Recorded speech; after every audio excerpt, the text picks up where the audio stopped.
चलो जी सर। તારીખ 2 ઓગસ્ટ 2025ના રોજ લિંબાયત વિસ્તારમાં એક આલોક અગ્રવાલ નામના ઈસમની ચપ્પુના ઘણા બધા ઘા મારી ક્રૂરતાપૂર્વક હત્યા કરવામાં આવી હતી।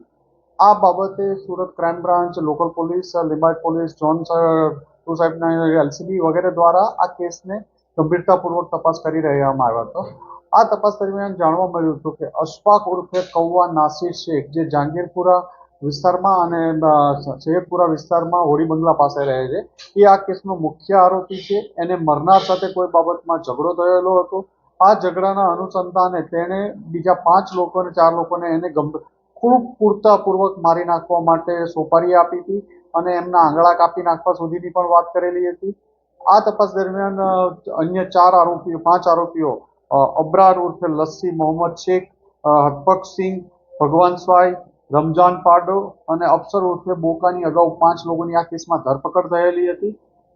અને સુરત ક્રાઇમ બ્રાન્ચ દ્વારા આ કેસના મુખ્ય આરોપી અશફાક ઉર્ફે કૌવાની અલગ અલગ જગ્યાએ છેલ્લા 5-7 દિવસથી કન્ટિન્યુ તપાસ કરવામાં આવી હતી, જેમાં મહારાષ્ટ્રમાં માલેગાંવ, નંદુરબાર, ચીખલી, વલસાડ, નવસારી અલગ અલગ જગ્યા ઉપર સુરત ક્રાઇમ બ્રાન્ચના અલગ અલગ પોલીસ ઇન્સ્પેક્ટરોની ટીમ દ્વારા સતત આ બાબતે તપાસ કરવામાં આવી હતી।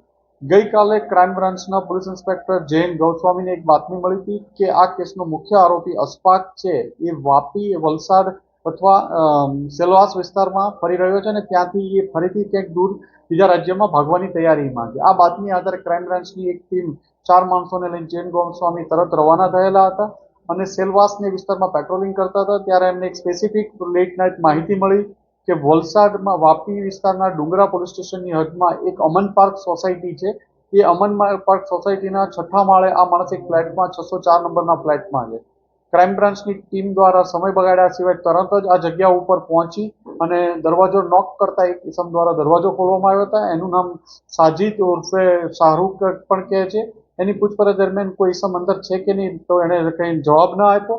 દરમિયાન 2 માણસો એમને પાસે ઉભા રહી અને બીજા પીઆઈ જૈન ગૌસ્વામી અને બીજા માણસો કે જે રૂમ તપાસતા હતા તે એક રૂમનો દરવાજો નોક કરતા અંદરથી અશફાક એક લેડી બહાર આવી અને અંદર જતા અશફાક હાજર હતો। અશફાકે ચપ્પુથી પોલીસ ઇન્સ્પેક્ટર જૈન ગૌસ્વામી ઉપર હુમલો કરવાનો પ્રયત્ન કરતા પોલીસ ઇન્સ્પેક્ટર જૈન ગૌસ્વામી દ્વારા ફાયરિંગ કરવામાં આવ્યું હતું, જેમાં એના પગના ભાગમાં, નીચેના ભાગમાં ઈજા થયેલી હતી।